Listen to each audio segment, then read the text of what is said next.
আসসালামু আলাইকুম প্রিয় দর্শক, সবাইকে নরিন কুক ওয়ান থেকে স্বাগতম জানাচ্ছি আরও একবার আমার আরেকটি নতুন রেসিপি দেখার জন্য।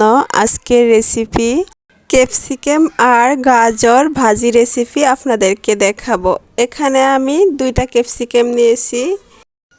ক্যাপসিকামগুলোকে আগে ধুয়ে তারপরে কুচি করব। ক্যাপসিকামগুলোকে ছোট আকারে আমি এভাবে কেটে নেব।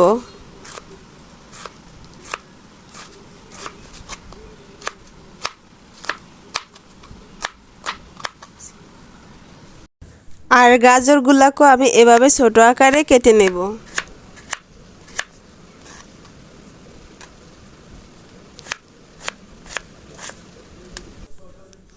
গাজর আর ক্যাপসিকামগুলা কুচি করা হয়ে গেছে। এগুলাকে এখন আমি একটা বাটিতে নিয়ে নেব। এখনও যারা আমার চ্যানেলটি সাবস্ক্রাইব করেননি প্লিজ সাবস্ক্রাইব করে বেল বাটনটি অন করে দিবেন। এতে করে আমি যখন কোনো নতুন ভিডিও আপলোড করব সাথে সাথে আপনার নোটিফিকেশনে সবার আগে পৌঁছে যাবে। আর এখন আমি 2টা পেঁয়াজ কুচি করে নেব। এখন আমি চুলাতে একটা ফ্রাই প্যান বসিয়ে দিয়ে দেব তেল আর দিয়ে দিব পেঁয়াজ কুচি 2টা। পেঁয়াজটা মোটামুটি মিডিয়াম সাইজ হয়ে আসলে আমি দিয়ে দিব ক্যাপসিকাম, দিব না, এখন আমি দিয়ে দিব গাজরগুলো আগে।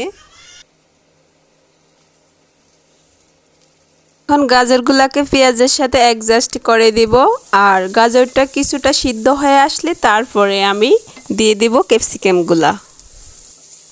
আমার এই চ্যানেলে আরও অনেক রান্নার ভিডিও আছে, আপনারা একটু দেখে আসতে পারেন।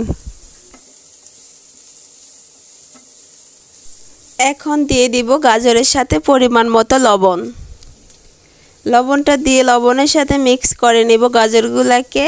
2-3 মিনিটের মতো এগুলাকে আমি ভালো মতো ভেজে নিয়েছি, একটু সিদ্ধ হয়েছে। এখন আমি দিয়ে দিব ক্যাপসিকামগুলা। ক্যাপসিকামগুলোকে গাজরের সাথে অ্যাডজাস্ট করে নেব।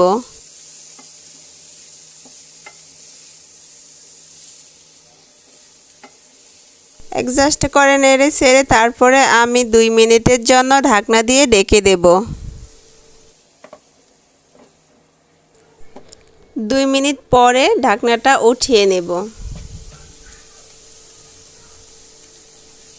উঠিয়ে এগুলাকে উল্টিয়ে পাল্টিয়ে নেড়ে ছেড়ে দেব।